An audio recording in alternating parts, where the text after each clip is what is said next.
Hi viewers, in this video I'm going to explain how to calculate interest. Already I have uploaded a video of interest calculation where I have explained what is hire purchase system, the important terms under hire purchase system and how to calculate interest when cash price, installment amount and rate of interest is given. So this video is a continuation of that video. If you have not watched that video, the link I have given it in the description box. Do watch that video for a better understanding. We shall discuss how to calculate interest if the rate of interest is not given and the cash price is not given. Already in the previous video we saw how to calculate interest under this method. Now we will see how to calculate interest when rate of interest is not given and cash price is not given. I have taken a problem for example. A television set, cash price of which is 18,000, is sold on hire purchase system for rupees 20,000, payable in 4 quarterly installment of rupees 5,000 each. The first payment is made at the end of the first quarter. Show how interest is calculated. Okay, now first let us see what are the information that is given in the question. See, in the question cash price is given. See, the cash price is rupees 18,000.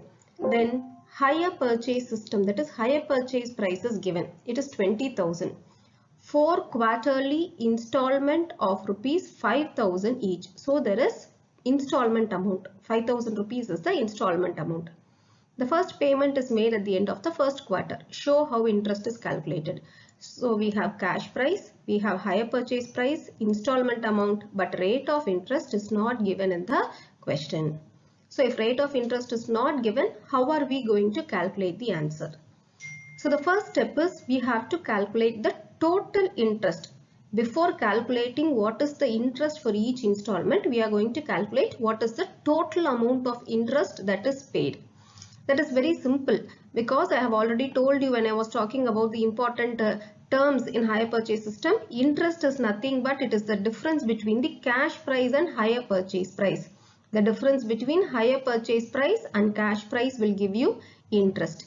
In this question, we have cash price. See, cash price is 18,000, hire purchase price is 20,000. Just substituting the figures in the values. That is hire purchase price 20,000, cash price 18,000. So you will get interest 2,000. This is the total interest paid by the hire purchaser, buyer to the seller. Okay, after calculating this interest, we are going to calculate the interest for each installment. For that, I have taken this table. In this table, we have 5 columns. Particulars column, installment column, outstanding balance column, ratio column and interest column. Okay, the particulars column will tell the details about what we are going to enter in the rest of the columns. In the installment column, we are going to enter the installment amount. Outstanding balance means the balance that is pending or the balance that is to be paid by the buyer to the seller. What is the amount that the buyer has still to pay to the seller? That is the outstanding balance. Ratio and interest we will come at the later part of the calculation. Okay, I will talk about this later. Okay, now in the particulars column, what we are going to do is we are going to start with the first installment. When is the first installment? It is paid at the end of the first quarter. This is quarterly payment. So first installment is the first quarter. What is the amount of installment? See, we have already seen the amount of installment is 5,000 rupees. So I am writing the installment amount in the installment column. Okay. Now in the outstanding balance, what did I tell you about outstanding balance? It is the pending amount. What amount the buyer has to pay to the seller. Okay. Now we are going to make the first payment. This is the first installment and we are going to make the first payment. In this problem, there is no down payment. The first payment is the installment amount only. So what amount will be pending? What amount the buyer has to pay to the seller? The total amount. The total cash hire purchase price is pending. So that is the outstanding balance what I have written here. Did you understand? We are making the first payment. We did not pay. We are going to pay the first payment. So what will be the pending amount? The total price. The total price is 20,000 rupees. So when the buyer is going to make the first payment, the outstanding balance will be 20,000 rupees. Understood? Okay. Now in the second installment, when the second installment becomes due, in the installment column I am writing the installment amount. 5,000 is the installment amount. So we are writing the installment amount. Then we have to calculate the outstanding balance. How to calculate the outstanding balance? Look into the previous outstanding balance. Now we are in the second quarter. Now we are calculating for the second installment.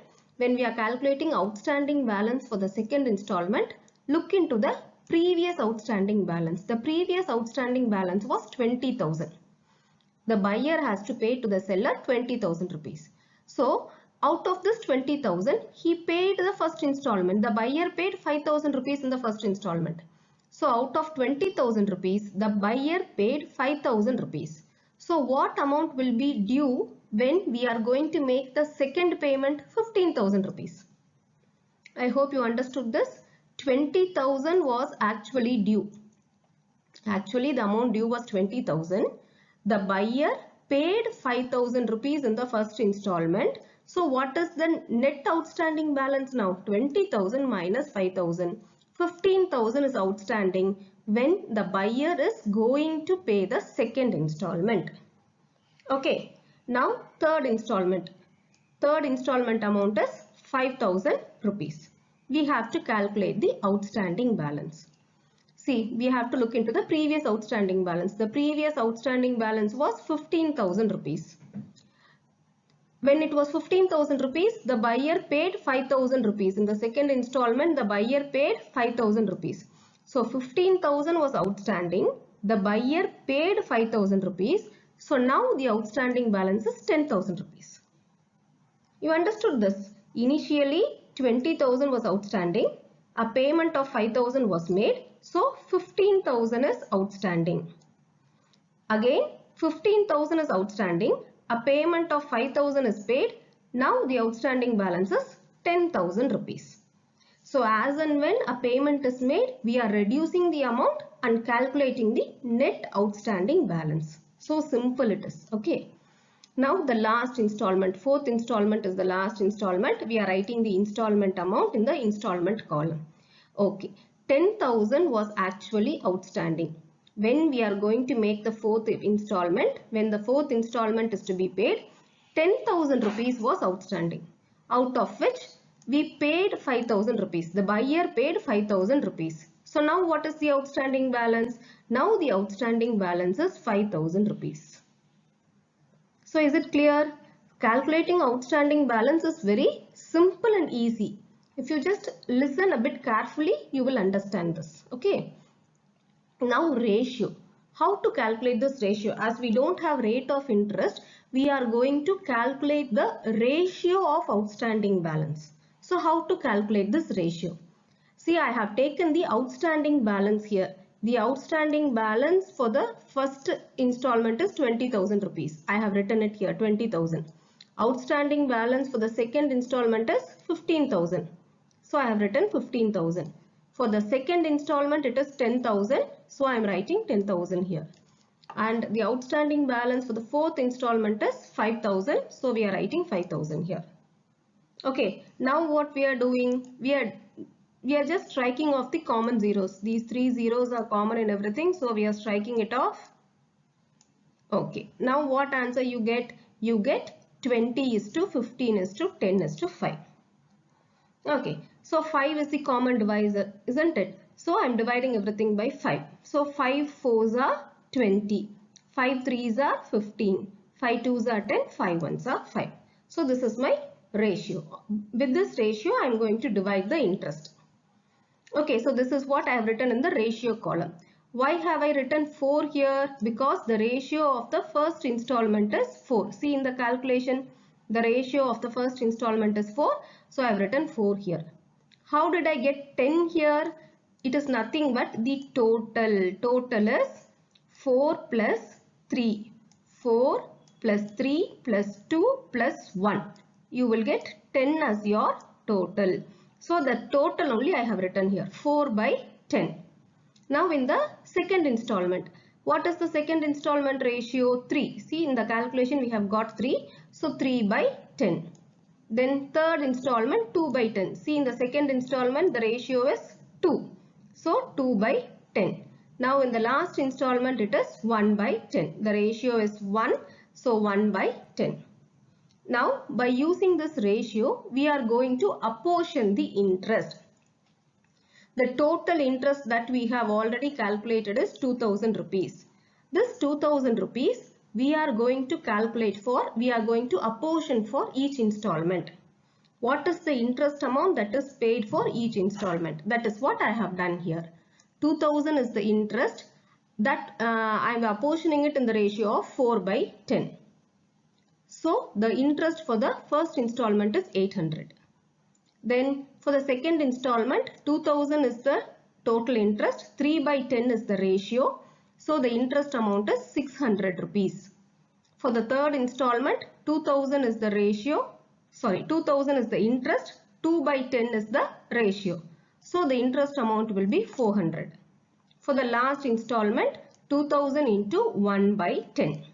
Your answer will be 200 rupees. So this is a very simple calculation.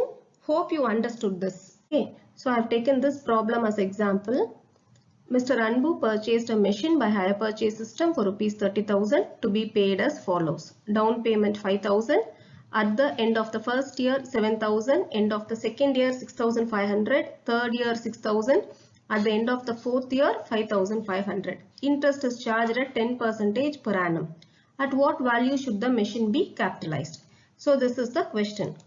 Let us see what all information is given. See, the hire purchase system for rupees 30,000, that is hire purchase price is given. Down payment is given. First installment amount, second installment amount, third installment amount, fourth installment amount. All these are given. Rate of interest is also given. So that is what I have noted down here. Hire purchase price is given, all installment down payment, all installment amount is given, and rate of interest is given. So what is the missing information? Cash price is the missing information. Okay, if cash price is missing, how are we going to calculate interest? First, we are going to make a small assumption. We are going to assume that the outstanding amount is 100. The rate of interest is 10%. The same rate of interest as given in the question, the rate of interest is 10%. If 100 rupees is outstanding and 10% is rate of interest, what will be the amount of interest that should be paid? 100 into 10 by 100. 10 rupees will be the interest amount. Okay, why we have made this assumption is, we know that the installment amount includes interest. Included in the installment amount, interest is there. But we don't know what is the rate of interest. So, if 100 rupees is outstanding and if the rate of interest is 10%, the amount of interest is 10. So, the installment amount including interest will be 110. That is what I have written in the denominator. We are assuming that the outstanding balance is 100 rupees. Interest is 10 rupees. So the total is including interest, it is 110. Okay, so 10 divided by 110. We are just calculating interest. 10 is interest. Including interest, it is 110. So 10 divided by 110. This is how we have to calculate interest. If you don't understand this, I'll just give you a small tip to do this correctly. See, rate of interest, how to calculate rate of interest is rate of interest divided by 100 plus rate of interest. Rate of interest divided by 100 plus rate of interest. What I am meaning here is, whatever is the rate of interest. If rate of interest is 10%, if the rate of interest is 10%, then what is the rate? 10 divided by 110. In the denominator, we are adding it to 100. You understood? 10 divided by 100 plus 10, 110. If the rate of interest is 5%, how will you do it? 5 divided by 100 plus 5. So it will be 105. If the rate of interest is 20%, how will we do? 20. Rate of interest is 20. So 20 divided by 100 plus 20. So you will get 120. So that is what I mean here. Rate of interest divided by 100 plus rate of interest. If you don't understand the logic which I have given here, you can follow this method of calculating rate of interest. Now let us go into the table. I have given 5 columns in this table. Year, installment, outstanding balance, interest paid, cash price paid. So year is the respective year of the installment. In the installment column, we are going to record the amount of installment for amount of each installment. Outstanding balance, as I already explained in the previous problem, it is the balance that is pending, the amount that is due by the buyer to the seller. Okay, the next is interest. I will tell you how to calculate interest. Cash price is installment minus interest will give you cash price. Okay. So in this calculation we are starting, usually we will start with the first payment, but when cash price is missing, we will start with the last payment. The last payment is the last installment. See, fourth installment is the last installment. So we are starting with the last payment. The year is fourth year. Okay, and I am writing the installment amount. What is the installment amount for the fourth year? It is 5,500. So I am writing the 5,500 in the installment column. Then outstanding balance. When we are paying the last installment, we have paid down payment, we paid the first installment, we paid the second installment, we paid the third installment. Now we are paying the last installment. When you are paying the last installment, what will be the outstanding balance? The outstanding balance will be equal to your installment amount, because as I already told you in my part 1 video, at the end of the last installment, the outstanding balance should become nil. You remember that video? At the end of the last installment, the outstanding balance should be nil. So it should be equal to the installment amount. Okay, so 5,500 is the installment amount. Outstanding balance will also be 5,500 only, because after paying the fourth installment, that should be a final settlement. The buyer is making a final settlement. There is no further claim. He has completely paid everything. So it should be equal to the installment amount. So this is the outstanding balance. Okay, how to calculate interest? The rate of interest we have calculated here. See, 10 divided by 110. Isn't it? 10 divided by 110 is the rate of interest that we have calculated. So whatever is given in the outstanding balance column, 5,500, that is what I have given here. 3 means the third column. This is the third column into 10 divided by 110. So 5,500 into 10 divided by 110, 500 is the interest. What is the cash price? That we all know. Installment, the second column. This is the second column minus fourth column. This column. So 5,500 minus 500 will give you cash price paid. Okay, now we are moving on to the next installment. So after the fourth installment, before the fourth installment, the next will be the third installment, third year. I am writing the installment amount. The installment amount is 6,000 rupees. Now we have to calculate the outstanding balance.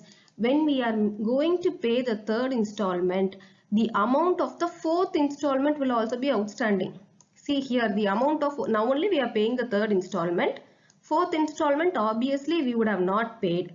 So what is the outstanding balance? Fourth cash price and also the third installment amount, because we did not pay the third one. So third one and the fourth one will be outstanding. So the third one is 6,000 and the fourth one amount is 5,000. 6,000 plus 5,000, 11,000 is the outstanding balance.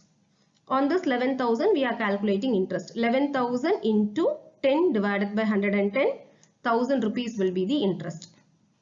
So 6,000 is the installment, 1,000 is the interest. So cash price will be 5,000 rupees.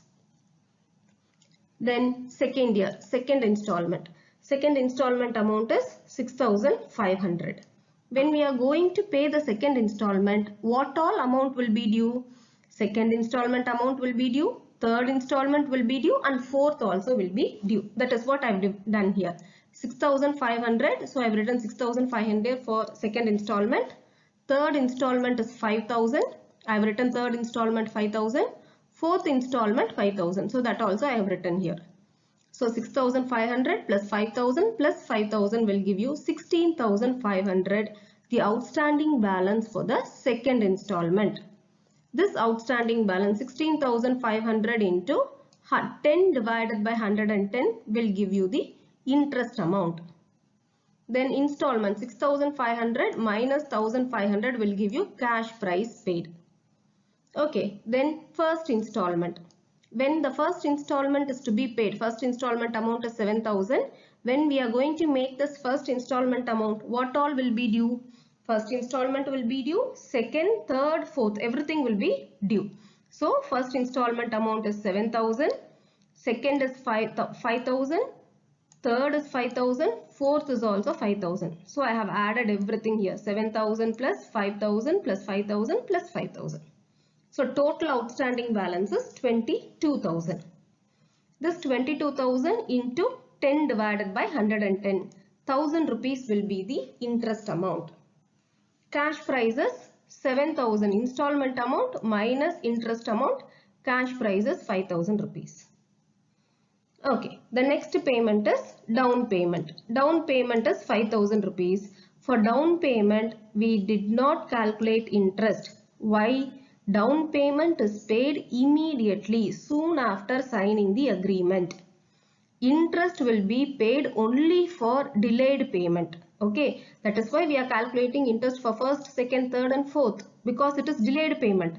But down payment is paid immediately. So there is no outstanding balance and there is no interest. So no need to calculate outstanding balance.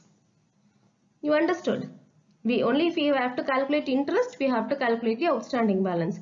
Since there is no interest for down payment, we are not calculating outstanding balance. We are writing the amount in the total cash price column. So if you add the last column, cash price column, 5,000, 5,000, 5,000, 5,000 and 5,000, you get 25,000, which is the cash price that is paid. So you understood?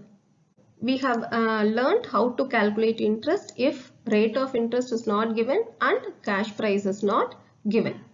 I have uploaded another video which explains how to calculate interest when installment amount is not given, and another method, annuity method, which is totally different from the other 4 methods. For this I have uploaded a separate video. Hope you found this video useful. Thank you for watching.